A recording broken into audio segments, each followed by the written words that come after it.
Barakatha Yahweh, Barakatha Yahweh Shai, Barakatha Yahweh, Barakatha Yahweh Shai, Barakatha Yahweh, Barakatha Yahweh Shai, Kal Halal Yahweh, Bahashim, Yahweh Shai, Bahashim Rakak Wadash. Double honors to the apostles, the bishops, the elders, the great millstone. Shalom, mercy, and safety to all of the Akim on the highways and byways, preaching the word in sincerity and in truth, and a healthy shalom to the elect. All right, my name is Rawai, and I'm back with another lesson through the Spirit. Lord willing, it is edifying. Okay, I will title this lesson, An Example of How Narratives Are Formed by Esau. Right? This is an example of how narratives are formed, pushed, and acted upon by Esau Edom. As you see here on the screen, an article from CBS News, something that I checked out a couple of days ago. It says Trump's border czar claims more than 1.5 million non-citizens in the U.S. have criminal convictions. Here's a fact check. Trump's border czar claims more than 1.5 million non-citizens in the U.S. have criminal convictions. Now, we do know Trump ran his campaign on a bunch of different, with a bunch of different ideas and narratives that he wanted to rid of or he wanted to push and things like that. One of the things was, of course, the migrants. All right, the migrants that are here. It's like the migrants that are here illegally. And we're hearing now that when he comes into office, if he even makes it into office, he's going to even have an all-out assault on trying to deport people who are here, just any migrant that's here. Like he might get on some absolute bullshit. But anyway, the point to this lesson is, as I was reading into the article, I seen a narrative that we know how Esau Edom works. We know how the elites work. We know how those in power work. They've been pushing narratives for many, many years. An example is how they pushed the whole Saddam Hussein thing, weapons of mass destruction. How those were lies that they used to take over Iraq and kill Saddam Hussein. That was a false narrative. And they used these fear-mongering tactics to do their evil and to do their wickedness. Like, that's an example. In this particular article, it says President-elect Donald Trump's appointed border czar, Tom Homan, has said that he wants to prioritize deporting non-citizens with criminal histories. Okay, so first we're hearing that if you're an illegal, so-called illegal, they're going to get rid of you. They're going to come get you and send you back to your country. Now they're upping the ante a little bit, I guess, trying to make that narrative stick. But they're saying now, okay, they're going to prioritize deporting non-citizens with criminal records, criminal histories, when Trump's second term starts in January. And here's the point that I wanted to make about this lesson. An example of how narratives are formed and agendas are pushed by Esau Edom. Here's the point.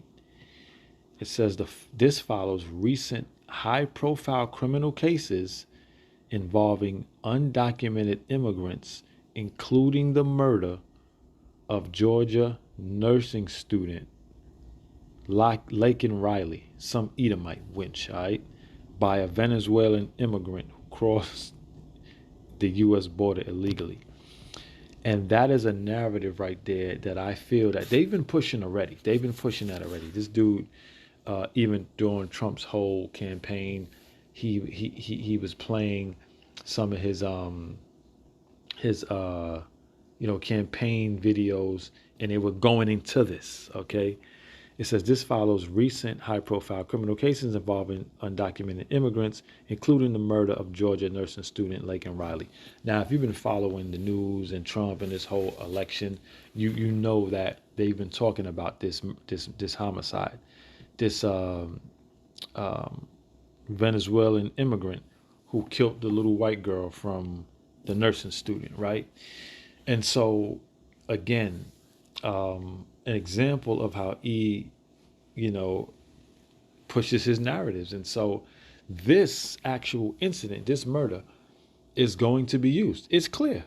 It's clear they're going to use this. They've been talking about it for months and months already, and it's showing up in this news article is proof. Okay, that they are going to use things like this, examples like this, okay, to push more unrighteous decrees and to justify how they are going to remove immigrants, and even in a larger sense, how they are going to use narratives like this, okay, to come down with great wrath. Okay? Again, title of this lesson, an example of how narratives are formed by Esau Edom to push his wicked agendas. All right? So, yeah, that's really the point, man.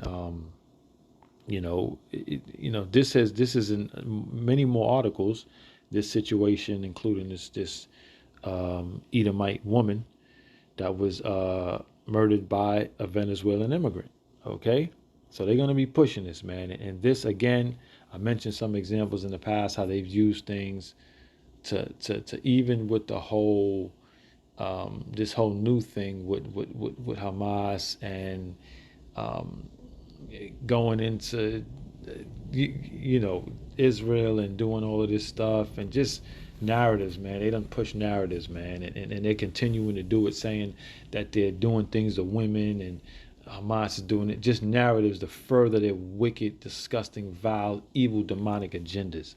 All right, this is Esau Edom for you. This is the wicked. All right, this is your enemy. This is the same man who's going to come down with great wrath, okay, towards the so-called blacks, Latinos, and Native Americans, mainly the prophets, mainly the Israelites, the prophets, okay? All right, so I'm going to keep this here. I'm going to get to the scriptures. All right, I want to start here. All right, because this man is a goddamn devil, man. And we're not ignorant of Satan's devices, okay? Scriptures say, be not ignorant of Satan's devices. All right? We're not. Because one of his devices is his trickery and is the false narratives that he pushes. All right? But we're not ignorant of Satan's devices, man. All right? This is Psalms 52:2. Okay? It says, thy tongue deviseth mischiefs like a sharp razor, working deceitfully. Okay?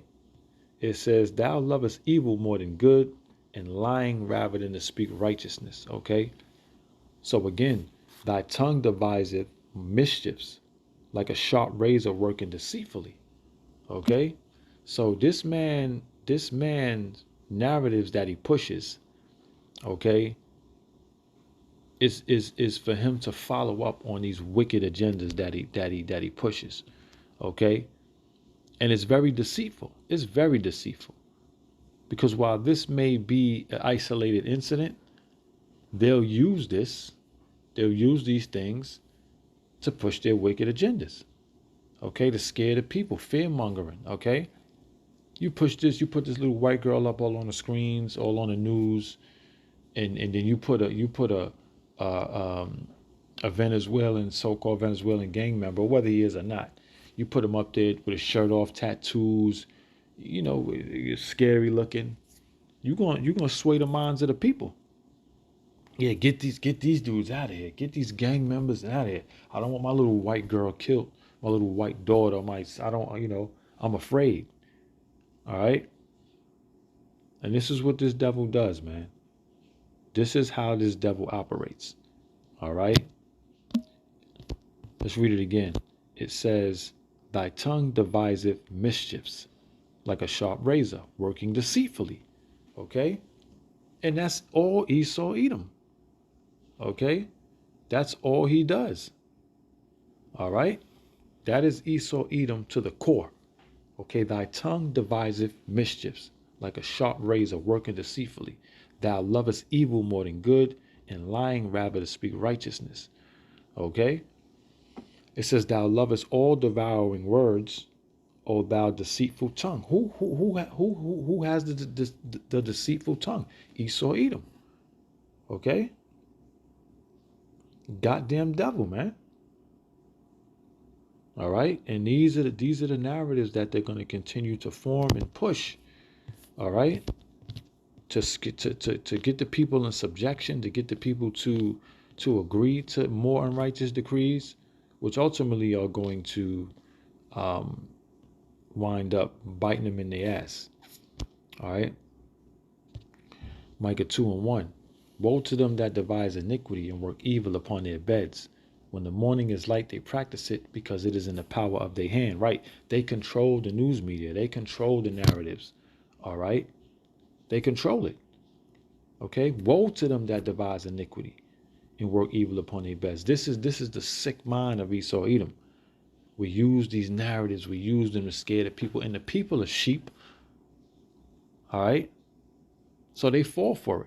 It says when the morning is light, they practice it because it is in the power of their hand. They have the control of the narrative. And you know, the beloved elder bro, Yashawamba always says this, man. They are losing control of the narrative. You damn straight they are. Especially with the elect. They don't control the narrative with us. All right? But they're still holding on. They're holding on, man. They know it's slipping out their hand because the elect has waken up to their BS. All right. Let me get this really quick. Okay, I wanted to pull up this. I'll get back to this, Lord willing. Let me see. Let me go here. Let's get another tab. See if I can go here. I want to pull up the description, the definition of narrative. Okay, narrative here, it says a spoken or written account of connected events, a story. All right. I seen something else down here that I wanted to get to. The practice or art of telling stories. Okay. Here's the point. Here's the definition that I wanted to speak about.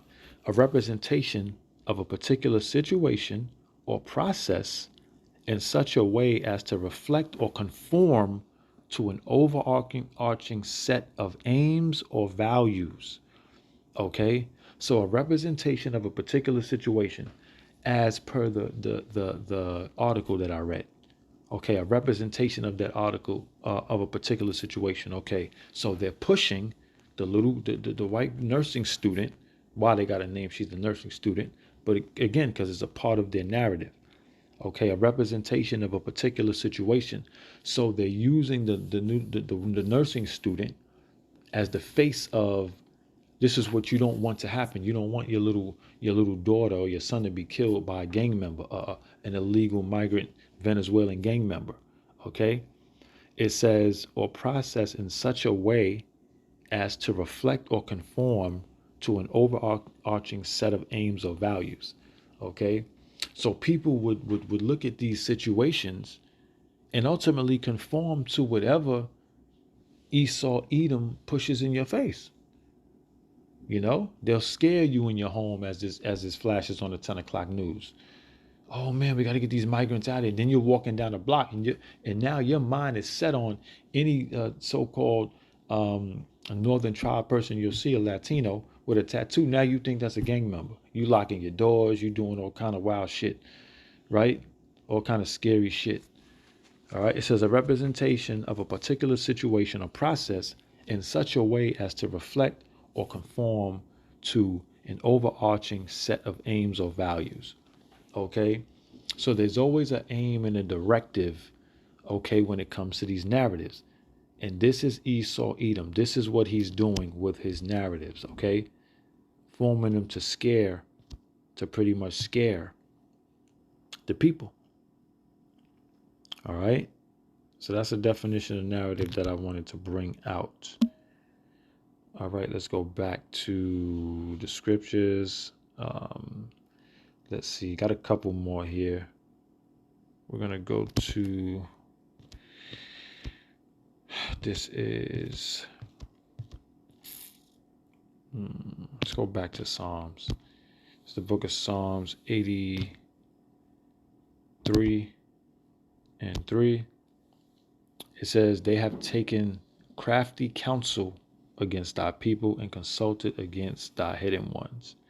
All right, crafty counsel, false narratives, lies, deceit, deception against thy people and consulted against thy hidden ones. Yeah, they consulted against the Israelites, all right, the so-called blacks, Latinos, and Native Americans. On many fronts, they've done this, okay?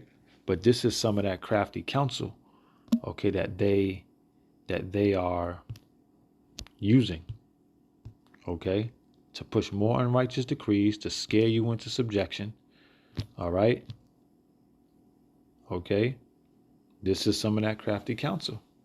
This follows recent high-profile criminal cases involving undocumented immigrants, including the murder of Georgia nursing student Laken Riley. Is it not true that there's always a goddamn nursing student that get murked out?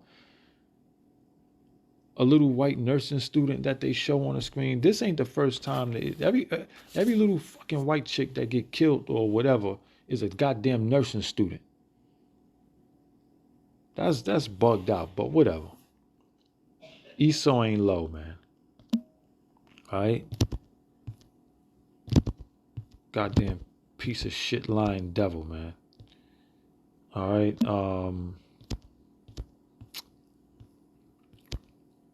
Let me get Psalms 83 and 3 again. They have taken crafty counsel against our people and consulted against thine hidden ones. That's what they've done. All right? And time again, they prove that they have these, they push these narratives, and even our people get caught up in it, right? We get caught up in it, and start to conform, as the definition of narrative says. All right. This is John 8.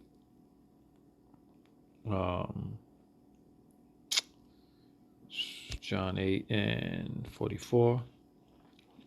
It says, ye are of your father the devil, and the lust of your father ye will do. Okay, who is the devil? Okay, who's your father the devil? Esau Edom. And the lust of your father ye will do. He was a murderer from the beginning, and abode not in the truth, because there's no truth in him. When he speaketh a lie, he speaketh of his own, for he is a liar and the father of it. That is Esau Edom. Okay, he's a liar and the father of it. All right. So these narratives that he's going to push, he's going to continue to push. They are going to continue to push these narratives of these little nursing students getting murked out for a much bigger and larger plan. All right. Let's see. Yeah, so that's it, man. That's it. That's the point. Lord willing, the point was made. Another example of how these narratives are formed by Esau Edom to push his wicked, demonic, sinister agenda. But we're on to you, Esau. We are not. Let me get this real quick. Let me get it. I'll close out here. Let me get it.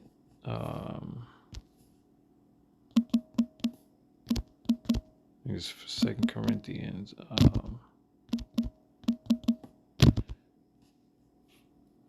References. I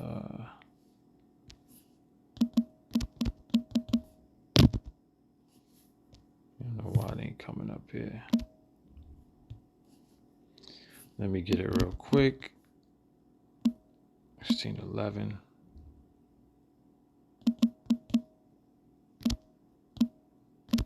I know where that scripture's at, but let me. There you go. 2 Corinthians 2:11. Yep. I'll read it from here. We'll close out. lest Satan should get an advantage of us. 2 Corinthians 2:11, lest Satan should get an advantage of us, for we are not ignorant of his devices. No, we're not. We're not ignorant of Esau's devices and his plans and his schemes. And we're on to you, Esau. You are losing control of the narrative. But that's all I got for now. Lord willing, this lesson was edifying. If you get anything from this lesson, please know the name of the Heavenly Father is Yahweh. The name of his only begotten Son is Yahweh Shai. Shalom to the next one.